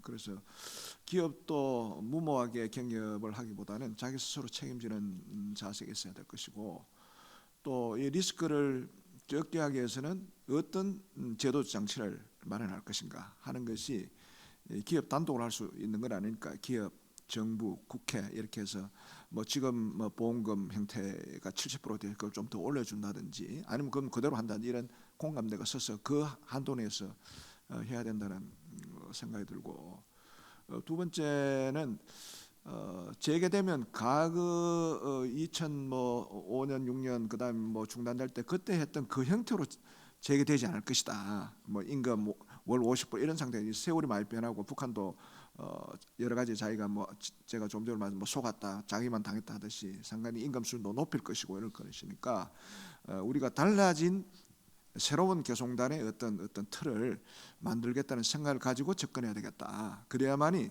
이것이 계속 또 지속 가능하게 되지 옛날 그 상태로 돌아가서 그때부터 출발하자 하면 되지 않을 것이라는 것이 제 생각이기 때문에 그런 데 대한 준비 뭐 이런 것들이 전문가들이나 기업들과 논의가 돼야 될 것입니다. 우선 그 정도로 말씀드리죠. 예. 저는 아까 말씀드린 것처럼 우선은 재개되는 경우에 이 지경학적 이점 아까 말씀드린 것처럼 그걸 잘 활용해서 어떻든지 국제화단지로 만들어 가야 된다고 보고 마지막으로 우리 국민들에게 또 이제 우리 개성공단에 대한 그 잘못된 인식을 조금 바꿔야 되는데 그때는 기업가들이 뭘 남겨왔는지를 생각해야 된다. 기업들이 왔지만은 뭘 남겼습니까? 북한에 트로이 목마를 남겨놓고 왔잖아요. 트로이전 홀스 효과가 있다는 거예요. 그러니까 그 트로이 목마를 몇만 명이 타고 있느냐 지금 50명이 성을 무너뜨렸는데 개성공단에서 하는 것은 100만 명을 남기고 왔어요. 5만 5천 명. 인력, 그 다음에 가족 20만 명, 개성 인접시역 50만 합치면 50만 명이거든요. 거기다가 시장을 통해서 전파됐던 100만의 시장을 맛본 사람들이 있다. 이걸 한번 내가 보기에는 앞으로 북한의 시장화 확산을 통해서 북한의 기업 개발로 가는 분위기를 만들 거다라고 보기 때문에 이런 부분도 개성을 평가할 때는 좀 평가해야 되지 않는가 하는 것을 국민들이 조금 이야기하면서 인식 좀 바꾸자는 게 제 생각입니다. 예. 뭐 저는 북한을 오래 본 입장에서 보면 북한의 그 수령 체제에서 지도자의 그 결심이 뭐 무엇보다 중요한 거기 때문에 뭐 시작되는 과정과 중단되는 과정에서도 그렇고 그런데 이제 우리가 그동안 시도해왔던 그 기능주의, 그러니까 원래 기능주의 통합 이론이라서 이제 남북 사이에 경제 교류라든가 사회문화 교류를 활성화하면서 신뢰를 쌓아서 이제 정치적인 어떤 그 신뢰까지 구축해서 통일을 앞당기고 이런 그 우상으로 그동안 대북 지원이든 경협이든 어떤 그 경제적인 문제를 앞세우고 했지만 사실은 이 정세에 너무 민감하게 반응할 수밖에 없고 그래서 결국은 지금 그 한반도 정세라는 게 정전 협정에 기초한 질서가 장기화되는 데 따르는 여러 가지 근본 문제들이 있는데 사실 그 문제는 뒤로 빼놓고 그냥 근본 문제는 아예 손도 안 대려고 하고 기능적으로 접근한 것이 지금까지 가다서다를 반복한 원인이라는 점에서 그건 뭐 이제 정치권에서 해결해야 할 문제인데요. 그런 부분에서 앞으로 점점 이제 지금 아마 이 위기의 그 농축 에너지가 점점점 그 고조된다고 해서 임계점에 이제 어느 시점에 도달하면 폭발할 수 있는 굉장히 위험한 시기로 들어드는데 저는 이게 아마 이 에너지가 한번 폭발해야 뭐 전환이 오지 않을까 하는 생각도 있어요. 이 상태로는 아마 그냥 풀어주는 게 가장 좋은데 그런 부분에서 위기 관리를 잘 해야 될 것 같고요. 최근에 뭐 이게 사실인지 모르지만 개성공단에 아사자가 발생했다. 개성 지역에 그런 얘기가 있을 정도니까요. 하여튼 뭐 북한이 이제 어려운 경제 사정을 고려해서 좋은 선택을 하길 바랄 뿐이죠. 네. 우선 이제 우리가 남북 교류라든가 경협을 본격적으로 시작한 때를 보면 1990년도 말에 북한이 원체 어렵고 남북 간의 교류가 거의 전무하던 시기였습니다. 그래서 서로 간에 굉장히 갈등이 고조되고 있던 그런 시기에 사실은 이제 1998년도 소대 방문으로부터 긴장을 좀 완화하기 시작하고 그해 11월 달에 금강산 관광이 시작되고 그러면서 교류가 시작되면서 긴장이 조금 완화되면서 북한의 이제 상황도 좀 알게 되고 뭐 그러면서 이제 6.15 정치적인 합의가 6.15 공동선언이라는 게 나오고 거기에 바탕에서 이제 개성공단이 시작해서 한 2006년까지 이제 지속이 됐습니다. 그래서 이제 그런 2016년까지 지속되는 과정에 보면 아까 이야기한 대로 막 교류가 진행되고 뭐 남북이 왔다 갔다 하니까 조금은 성급한 조급함도 있었던 것 같아요. 뭐 금방 뭐가 될 것 같기도 하고 정치적인 그런 변화나 그 국민적인 변화가 없는 상태에서 좀 기대치만 막 높아가는 그런 상황이었는데 이제 그러다 보니까 제도적으로 제도화하고 정치적으로 다지고 서로 합의하고 하는 것들이 조금 소홀했던 그런 과정이 아니었나 그런 생각이 듭니다. 그래서 저는 뭐 새로 시작한다면 뭔가 우리가 지금 실패해서 좀 배워야 될 것 같기도 하고 그리고 이제 북한 땅에 있는 게 뭐 개성공단인데 경협이 재개된다고 해서 꼭 개성공단이어만 하는 건 아니지만 개성공단이 될 가능성이 많고 그리고 거기에 이제 뭐 인프라가 많이 있으니까 그리고 그게 아니더라도 어떤 형태로 어디선가 경협이라는 형태로 남북이 같이 하더라도 우리의 그런 경험으로 실패 경험을 좀 살려 나가는 게 뭐 이제 그런 걸 반복하지 않을 그런 가능성이 있다. 그리고 이제 그 어떻게 보면 우리는 어떻게 한 면에서 우리가 공급자 같은 그런 역할을 하는 거죠. 우리가 자본과 시설과 이런 거를 우리가 좀 가진 입장이니까 주고 또 받는 쪽이 이제 북한이 그런 가능성이 많습니다. 그래서 북한의 입장도 고려해야 돼. 우리가 우리 입장만 고려할 게 아니라 아까 우리 황 사장님 이야기한 것처럼 상대방이 뭐를 원하는지, 상대방이 뭐 어떻게 하기를 원하는지도 우리가 잘 이해하고, 우리도 거기에서 우리가 줄 것과 받아올 거 이런 거를 서로 합쳐져야, 그래야 이게 경협이 어떤 이런 정치적으로의 긴장 관계도 완화시키고 북한도 개방화로 이끌어가고 우리가 같이 사는 연습을 하는 그런 좋은 그런 장이 될 걸로 그렇게 생각을 합니다. 그래서 우선 저희들이 이제 15분 딱 20분 남긴다고 그랬는데 5분은 까먹었습니다. 제 탓도 있지만 여기 우리 열심히 토론하시는, 자 이제 15분 남았는데 우리 우선 여기 왼쪽에서 한 두 사람, 이쪽에서 한 두 사람 이렇게 우선 여기 한 사람만 하면 되겠네요. 여기 세 사람밖에 없으니까 질문 우선 받고, 뭐 궁금한 거, 이거 왜 이랬어요? 뭐 이런 거 있으면 질문해 보세요. 손 들고 여기 16, 예, 먼저 학생 패널 성함하고 소속 이야기하고 계속해 주세요. 네, 안녕하세요. 반갑습니다. 저는 국제학 전공하고 있는 손승범이라고 합니다. 우선 이런 자리에 오게 돼서 좋은 말씀 많이 들어서 감사하고요. 질문이 크게 두 가지가 있는데 홍양호 전 통일부 차관님께 그리고 이상만 교수님께 하고 싶습니다. 먼저 이상만 교수님께서 북한의 청년 세대가 계속해서 변화하고 있다고 말씀하시면서 북한의 청년 세대가 저희로 따지면 MZ 세대가 있듯이 거기에는 장마당 세대가 있다고 들었는데요. 계속해서 북한의 시장화가 활성화되고 있다고 말씀하셨는데, 제가 지난 화요일에 현재 김기웅 통일부 차관을 한번 만나 뵙고 얘기를 나눈 적이 있는데, 김정은의 그런 정치 체제를 유지하기 위해서는 그런 자본의 자유시장이 절대로 활성화될 수 없다고 말씀을 하셨습니다. 그렇다면은 이상만 교수님께서 말씀하신 그런 새로운 모습의 개성공단 형태가 현실적으로 실현이 가능한가에 대해서 저희는 청년 세대로서의 실질적인 그런 진짜 궁금증이 남아 있고요. 마찬가지로 홍영호 통일부 차관님께서도 북한의 그런 본질적인 문제가 바뀌지 않는 한 한계는 계속해서 유지된다라고 말씀을 해주셨는데, 김정은 정치 체제는 제가 봤을 때는 계속해서 유지될 것 같고, 또 ICBM에 계속해서 이제 본인의 딸까지 데려오면서 계속해서 세력을 과시하고 있는데, 그렇다면 앞으로의 재개 가능성과 또한 만약에 현실적으로 재개를 하더라도 개성 내에서의 그게 원활하게 유지가 될 수 있을지에 대한 궁금증이 있습니다. 고맙습니다.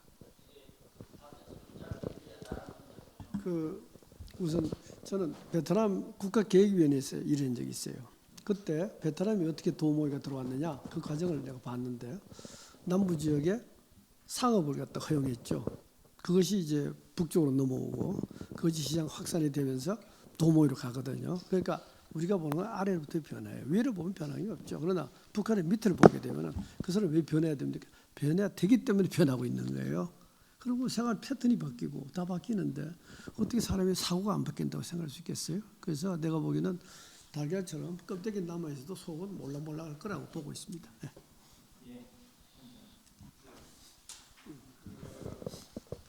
그동안 이제 뭐 시장 장마당 이렇게 외부의 정보 유포 이래서 최근 몇 년 전부터 북한 체제가, 북한 정권이 북한사의 밑바닥이 엄청나게 변화하고 있다는 걸 느꼈던 것 같아요. 그래서 2년 전이니까 3년 전입니까? 제가 정확히 반동사상문화배격법 그리고 이제 청년교양보장법 이런 걸 만들었거든요. 그러니까 외부로 들어왔던 사상이나 문화가 북한 체제를 흔들고 있기 때문에 단속을 엄청나게 하고 청년들에게 교육을 더 많이 시킨다 하고, 그러면서 한편으로는 옛날 시스템으로 복귀해야 된다는 것이 또 방향이 좀 서긴 했어요. 실제로 작동하는지 모르지만, 그러니까 북한은 자기 체제 유지가 제일 정권 유지 우선이에요. 그래서 이 체제 유지는 김정은 체제가 이 상태로 핵 개발을 하고 여기서 돌파하고 이러지 않은 이상은 이런 체제로 갈 수밖에 없다는 것이 제 개인적인 생각. 그러나 그것이 뭐 몇 년까지 갈지는 그건 알 수는 없죠, 미래에 대해서. 그런 측면에서 본다면 개성단이 당장 재개될 가능성은 힘들다고 보고, 뭐 재개된다면 뭐 기존에 했던 그 형태가 그래도 아까 제가 말씀대로 남북한 전체가 80% 이익은 보고 있으니까 그대로 유지하면서 서로 또 좀 요구 조건을 내서 뭐 새로운 타협책으로 만들어서 하면 될 거라고 그렇게 생각합니다. 예. 이쪽 편에 질문. 예, 마이크 주시. 네, 안녕하세요. 좋은 말씀 감사합니다. 저는 정치외교학과 김담원이라고 합니다. 제가 감히 개성공단 말고 다른 아이템을 혹시 말해봐도 될까요? 네. 네. 사실 개성공단이 다시 재개되는 게 솔직히 현실적으로 당장이 불가능하다고 저는 생각을 하기 때문에 다른 아이템을 생각을 해봤는데요. 지금 코로나나 다른 질병들로 많은 그런 그 질병들이 생겨나고 있는데, 그러면 아까 그리고 또 시장의 활성화를 얘기를 하시면서 그렇게 된다면 의료용품도 확산이 되었다고 생각을 하거든요. 나만의 의료용품이. 그래서 저는 새로운 아이템으로 만약에 한다면 고려의학의 발전을 통해서 뭔가 백신 개발이나 이런 전 세계에서 경쟁력이 있는 상품을 남과 북이 같이 만든다면 뭔가 북한도 오히려 더 그 개성공단보다는 더 이걸 더 먼저 선택하지 않을까라고 생각하는데, 혹시 이거에 대해서 어떻게?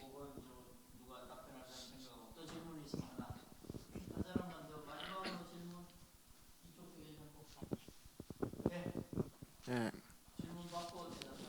안녕하십니까. 저는 이제 법학부에 재학 중인 오상현이라고 합니다. 일단 좋은 말씀 감사드리고, 저는 이제 두 기업인들 분한테 질문을 하고 싶은데요. 일단 개성공단이 꽤 오래 유지가 되었었는데 그동안 이제 삼성이라든지 SK 또는 LG들의 큰 대기업의 투자는 잘 들어보지 못한 것 같습니다. 만약에 개성공단이 아까 보여주신 자료만큼 이제 생산성이라든지 품질, 뭐 납기 그리고 물류비 절약 등의 이런 큰 메리트가 있지만 큰 대기업들이 이 시장에 뛰어들지 않은 거에 대해서는 되게 의문점이 들고요. 만약에 재개가 된다면 이게 대기업들의 투자가 만약에 드러날 것인지, 아니면 재개가 돼도 대기업들은 이 개성공단에 대해서 뜨뜻미지근하게 대응할 것인지 이게 궁금해서 이제 질문을 좀 드려봅니다. 예.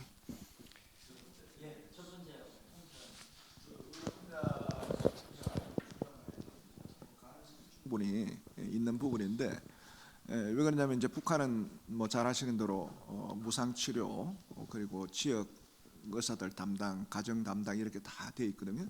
그게 다 무너지지 않았습니까? 그런데다가 특별히 이제 관심을 가질 수밖에 없는 것은 북한의 지도부와 올드화되니까 지도부가 이제 자꾸 병으로 문제가 생기고 그 자녀들이 병으로 많이 좀 문제가 생겨요. 그런데 그걸 노출할 수 없으니까 바깥에 가서 공부를 하거나 배우거나 이래서 여러 분야는 북한에서도 관심이 많은데, 문제는 뭐냐면 체제 문제 때문에 우리한테 그냥 와서 가르쳐주면 우리가 배워서 하겠다 하는 이런 시스템이에요 기본적으로.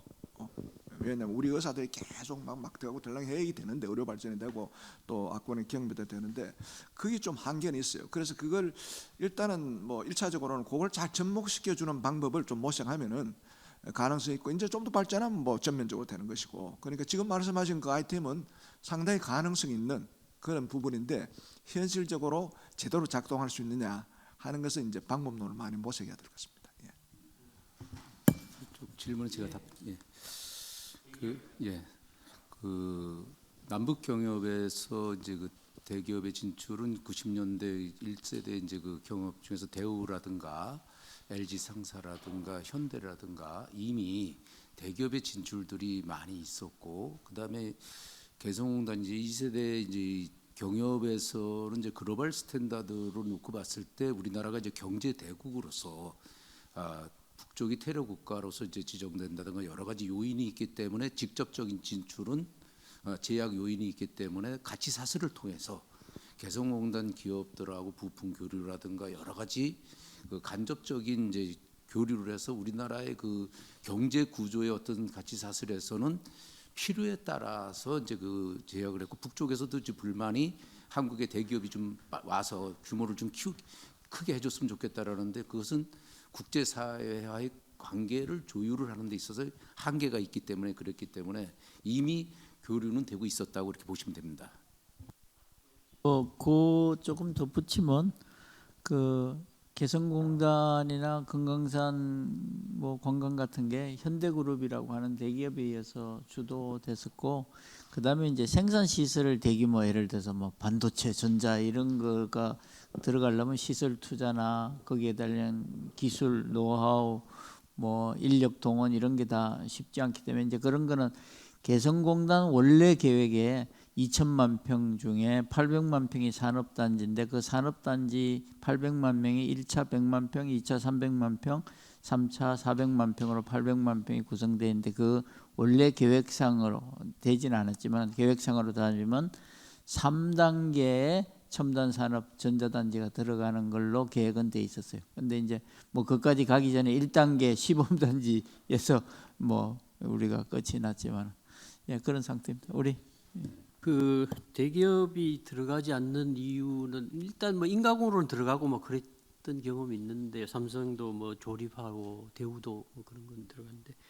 이 북한에 이게 대량 살상 무기를 개발하는 한 꼭 그 과정에서 우리 그 부품이 거기 대량 살상 무기 개발에 이용됐다라든가 뭐 이런 게 되면 그 기업이 망할 수밖에 없거든요. 옛날에 일본 도시바가 그렇다는 설이 있는데, 그래서 대기업은 맞지 않는 것 같고요. 그래서 정주영 회장이 처음에 그 개성공단 열 때 소떼 몰고 간 건 저는 하나의 퍼포먼스라고 보는데, 인간이 소보다 미련하다. 소가 미련하다는데 좀 인간들 좀 배워라는 얘기인 것 같고요.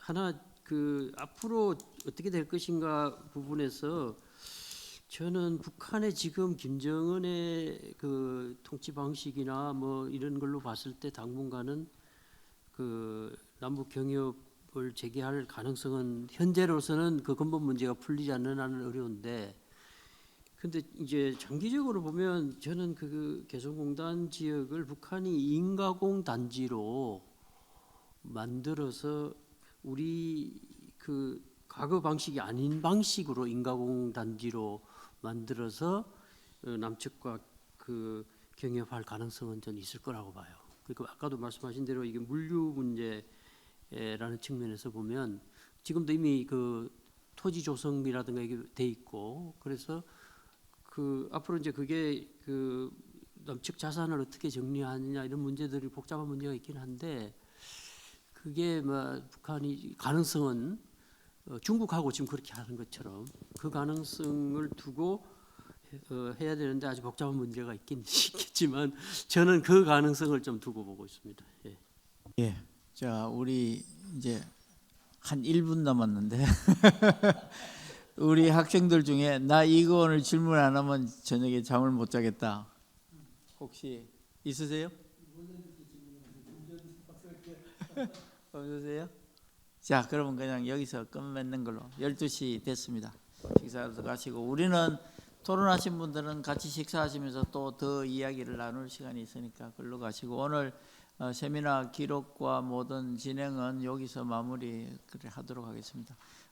사실 7년이 지나고 다들 이렇게 잊혀져 가고 있는 개성공단이지만은, 개성공단에 가졌던 우리 경험, 남북이 함께 했던 그 경험, 크로스보더를 통해서 세계에 유례 없는 그런 산업공단을 만들었다는 그런 경험이 앞으로 우리 나가는 길에 좋은 뭐 그런 교훈이 되기를 바랍니다. 감사합니다. 네, 감사합니다. 네, 오늘 행사는 마무리되고요. 네, 마무리하시면서 제가 그냥 제 소회 하나 말씀드리고 마치도록 하겠습니다. 지금 통일부에서 신통일 미래 구상을 이제 만들고 있는데요. 올 상반기 때 이제 발표를 한다고 합니다. 세 가지인데요. 북핵 문제 어떻게, 남북 경협 어떻게 발전할 것인지, 또 인권 문제 어떻게 다룰 것인지, 요 세 가지를 함께 공동 성산에서 놓고 논의하겠다는 이야기들인데요. 실질적으로 우리 학생분들 계시지만 북핵, 그리고 북한 내부 인권 이야기 우리가 쉽게 손대고 접근할 수 있을까? 그랬을 때 남북 경협만큼은 함께 할 수 있고, 과거의 경험도 있고, 또 미래 더 나아갈 수 있겠다라는 측면에서 우리 한반도 미래연구원이 특별히 이번 남북 경협 회고와 전망이라는 주제로 진행을 하게 됐습니다. 우리 학생분들 오늘 뭐 저기 질문도 있으셨었는데요. 동원돼서 오지 않았고 자발적으로 와서 저 역시도 처음 보는 학생들이 이렇게 많다는 점에서 굉장히 고무적이다라는 말씀을 드리고요. 국민대학교가 2016년부터 2021년까지 서울통일교육센터로 지정받아서 일반 시민대학 대상들을 상대로 통일교육을 실시를 했고요. 2022년도에 통일부로부터 서울 지역의 통일교육 선도대학으로 지정을 받아서 운영을 하고 있습니다. 여기 앞에 오늘 사회 봐주신 그리고 여기 오늘 홍양호 차관님이 1대 2대 원장님이신데요. 이분들의 역할이 더 큰 것 같습니다. 우리 감사의 박수 한번 더 쳐주시면 감사하겠고요. 네, 제가 이번 학기에 통일시대 지성인으로서 역할 과목을 개설을 했었습니다. 2년 전까지 인기 강좌였거든요. 근데 제가 패착을 했던 게 월요일 1교시, 2교시, 3교시로 했던 거예요. 그래서 이제 우리 오늘 이 학생들의 목소리를 지금 생각을 따라가지 못했던 패착이 있었기 때문에 다음 학기에 꼭 그렇게 모시고 제가 요 말씀 드리고 마치겠습니다. 오늘 이 한 분 한 분이 정말 이론이나 실천으로 기라성 같은 분들이십니다. 이분들 제가 통일 콜로퀴움 특강 강연자 강사로 모셔서 오늘 못다한 이야기들 또 더 재밌는 이야기들 듣도록 하겠습니다. 오늘 참석해 주신 모든 분들께 감사 인사드립니다. 마치겠습니다. 감사합니다.